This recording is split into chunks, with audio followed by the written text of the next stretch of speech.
First he said, we can't replace our demographics with other people's babies. Racist. And then he said, you know what? Before whites become a minority, blacks and Hispanics are going to be at each other's throats. What?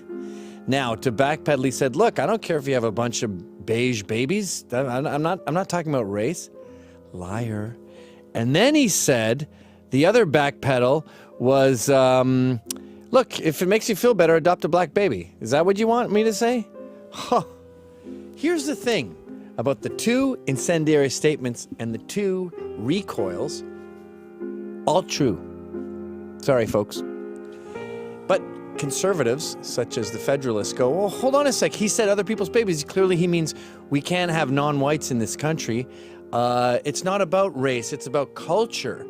Yes, that is true, hypothetically, in academia land. Here on the ground, the way immigration is going is we're not getting other people's babies that can be westernized. In fact, we're taking Western babies and de-Westernizing them. Schools are Marxist now. Schools are indoctrination camps that Kim Jong-un would be very happy with, where we tell them, you suck, you suck, you suck. This is especially true in Britain, by the way, where we have Sadiq Khan saying immigrants shouldn't have to assimilate. This is after the London bombings, where we had a Jamaican kid ends up being a radical Islamicist because he's surrounded by it, because we encourage it. Look at the Sarnevs. Normal little kids playing soccer, reading Batman comics, and then we'd say, America sucks, America sucks. Until they go, my Chechnyan brothers are right, I want to blow it up. So, other people's babies are totally irrelevant if we have a culture that encourages assimilation and we adapt Christians, Englishmen, not Zulus, as Pat Buchanan pointed out. But that's not the situation, so his...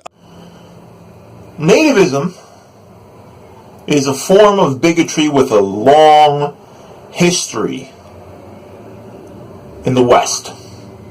The idea that some immigrants are intrinsically not compatible with Western civilization is an old and dangerous myth. If you look back about 100 years at public attitudes about immigration, you will find that in Western Europe, anti-Semitism was as mainstream as Islamophobia is today. Meaning that the fascists who rose between the Second and First World Wars rose on the backs of a nationalism that was deeply anti-Semitic. And it told the same story about Jews that we hear today about other groups. They're too unto themselves. They'll never assimilate. They're a parasitic class. They're a threat to the society. They're coming to our society to lie, cheat, and steal. They're born liars. These are very old talking points that are now recycled by the nationalists of today for a new nativism. In America, around that time, you would have found, in the wake of the First World War, a lot of anti-German sentiment and a lot of apprehension about whether or not we should allow German immigrants to come to America. Were they a threat? Were they provocateurs? If you maybe go back about 10 years before that, maybe like the end of the 19th century, you would have found a lot of anti-Catholic sentiment tied up in the wave of Irish immigration in the end of the 19th century in the United States of America. The Irish are too cloistered. They'll never adapt. They're papist. Will they respect our Constitution or their form of Sharia law? See, the accusation of Sharia law used to go by papism when nativism had an anti-Catholic bent. So, this anti-Catholicism carried through to the first Catholic president of the United States, In 1960, JFK had to do a sort of an apology tour while he campaigned to assure the American public that he would answer to the U.S. Constitution and the American people rather than to Rome and the Pope. This smacks of the kind of religious test that Muslim politicians are held up to these days in the West. Will they uphold our Western values? Or are they planting the seeds of Sharia law? Are they going to answer to imams in Saudi Arabia? So, Gavin McInnes is a nativist. He's a xenophobe, and he is part of a splinter within the alt-right that has named themselves alt-light. Alt-light now consists of McInnes, Mike Cernovich, and a handful of other people who want to make it clear that they are not against other races, that anyone can be Western. Black people can be Western. As long as your baby is culturally assimilated, they're willing to accept them. But also, they make the claim that Islam is incompatible with Western culture. Now, I want to debunk something deeply chauvinist in this idea of the primacy of Western civilization. There is no such thing as Western civilization.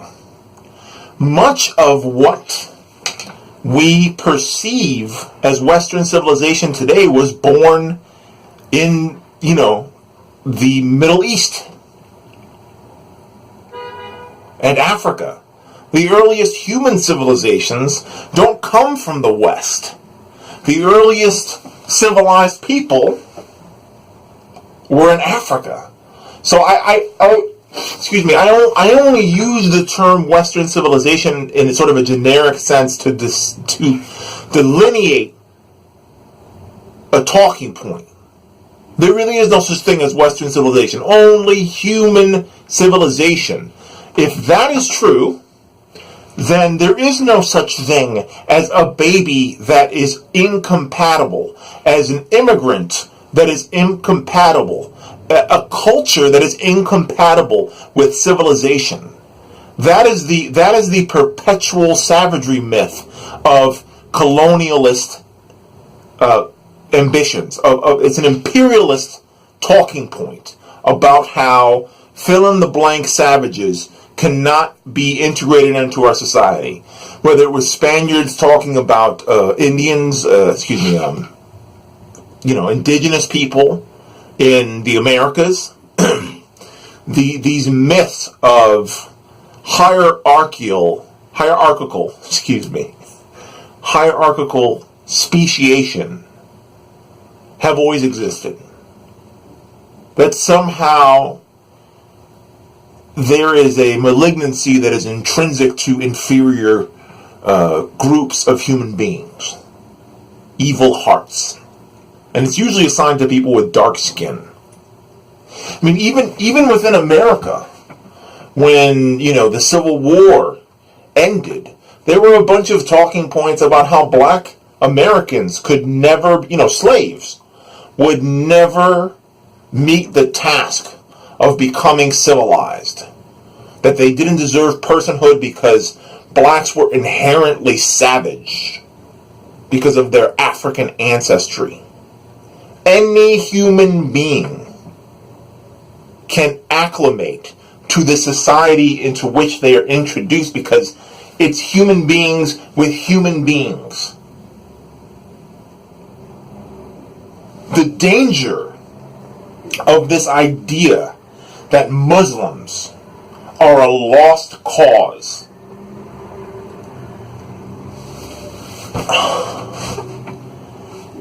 When you present human beings as a problem in themselves,